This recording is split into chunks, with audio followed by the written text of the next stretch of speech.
Welcome back to Champion News Talk Radio. This is our very special Happy Mother's Day edition 2013. During the break, we were talking about the war on women, or the perceived war on women. 1 minute, Jack, do you think there's a war on women? There ought to be. They're oppressing us men.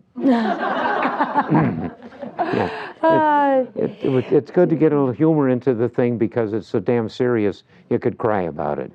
And women have always been oppressed to a certain extent, but through nature you don't have the same upper body strength that us guys have got, so it'd be easy for us to oppress you. But you've worked out ways of handling that, and frankly I think you do awfully good at it. And quit thinking that you're the only ones that are oppressed, because the stinking politicians, and worst of all is the newspapers like the Tribune, especially big major newspaper, being less major all the time, because who wants to really read it? But I've been I would have appreciated some handling of ideas in the big newspapers, but I personally have been ignored, despite the fact I've been very active, especially on school issues, for over 40 years. And it'd be a rare day when the newspapers would say anything favorable about Jack Roser or most any other guy that isn't playing the Democrats' game of fooling people into giving them their taxes. Well, the Democrats' game is the war on women, and I want to hear, ladies, Claire, what is your ideas on the war on women? Well, I think it's more of a war on conservative women. If any conservative woman, you know, the other people say, well, women have a right to choice. But when conservatives choose, they don't like what we choose, so we don't have a choice anymore. It's only what they choose. There's a total, the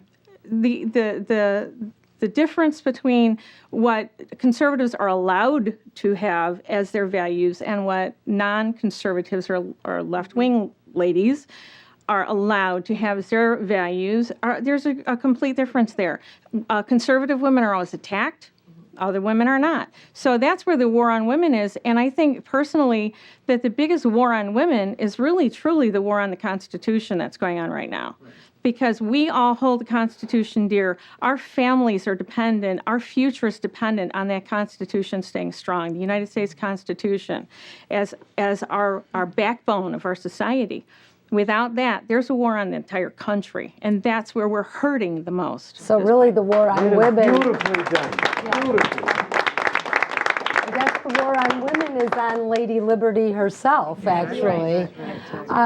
Vivian, Vicki, do you have anything that you want to say about women? I know, Vivian, you ran a campaign, a woman candidate. Yeah, my name's Vivian Porter, Homer Lockport Tea Party. I ran Dr. Barbara Ballar's campaign, and thank you. Did a great job. It was one of my prouder moments of my lifetime, I will say. She's a stellar woman. She's a great woman, and and us as women, I cannot believe that the feminists can let the atrocities that happen to Muslim women go on. Absolutely. And the Muslim men are now bringing that to our country with Sharia law.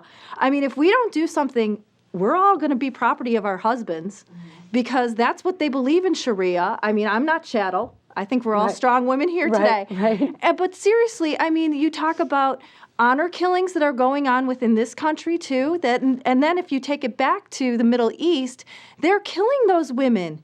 They're stoning them to death because they might have possibly committed adultery, or they beat their wives for whatever reason because they're considered property. That just gets me. That really gets me. And the mainstream media is not talking about it. No, they won't talk about it. This is a threat to us. This is what they want to, bring here to the States.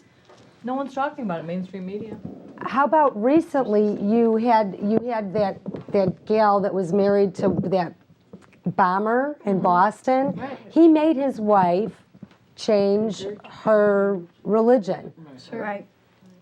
What does that tell you? Right, and yet they still won't talk about it. I mean, they're saying it's no big deal. You know, these boys just found an internet site on Sharia law and, blew up 170 people, for crying out loud. Do you think we're better off as women from the 70s? Sure. I mean, when you look at, with Margaret Thatcher, they don't want to honor her. The woman wasn't even in the ground, and they were saying horrible things about her. And the reason they're saying horrible things about her is because she was a strong woman, and they don't want that. The women that they honor now are the victims. The Hollywood set do somersaults over each other of who's the worst victim, who's in rehab. Oh, feel sorry for them. They're the worst victim. That's who we're supposed to honor. Well, I'm sorry, I'll take Margaret Thatcher any day over some Hollywood person in a rehab. Here. That's true. Let me say something Well, about it's supposed to be Julia now. I'm sorry. With the Hollywood types, and they're of course very liberal. Well, why are they liberal? They're so stupid that they think they have to apologize for their success. You can't really get far in an argument with the people in Hollywood because they aren't really too bright. They're very personable, probably beautiful, a lot of stuff like that. But it's rare to find somebody as smart as Ronald Reagan in there. And the press, to take your memories back, denigrated Reagan through his, prior to him being president, they denigrated him, bedtime with Bonzo, his stupid guy, all through his 8 years as president, and long after that, they denigrated him as being a stupid man.